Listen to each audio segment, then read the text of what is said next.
రాజాం నియోజకవర్గ తెలుగుదేశం పార్టీ అభ్యర్థి కోన్రు మురళీమోహన్ భారీ మెజారిటీతో గెలిచిన సందర్భంగా కూటమి శ్రేణులు శ్యాంపురం క్యాంపు ఆఫీసులో సంబరాలను జరుపుకున్నారు.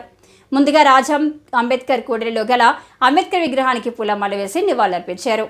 అనంతరం క్యాంప్ ఆఫీసులో ఆయనను పెద్ద ఎత్తున తెలుగుదేశం నాయకులు కార్యకర్తలు అభినందనలు తెలియజేశారు. ఈ సందర్భంగా ఆయన మాటలు ఆడుతూ గడిచిన 5 సంవత్సరాలలో వైఎస్ఆర్సీపీ ప్రభుత్వం అభివృద్ధిని కుంటు పడించిందని, అందువల్ల ప్రజలు ఓటుతో గుణపాఠం చెప్పారన్నారు. తనకు ఓటు వేసి గెలిపించిన వారందరికీ కృతజ్ఞతలు తెలుపుకుంటూ తన మీద ఉంచిన నమ్మకాన్ని వమ్ము చేయనని, రాజాం అభివృద్ధి చేసి చూపిస్తానని అన్నారు.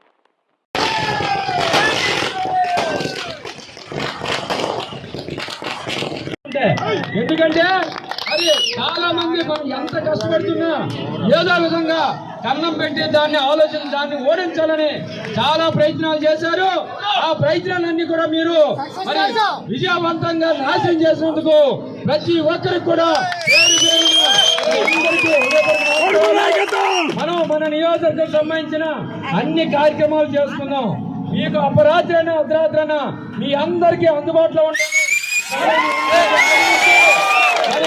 ఏమి తొందరపడద్దు, అందరికీ కలుద్దాం.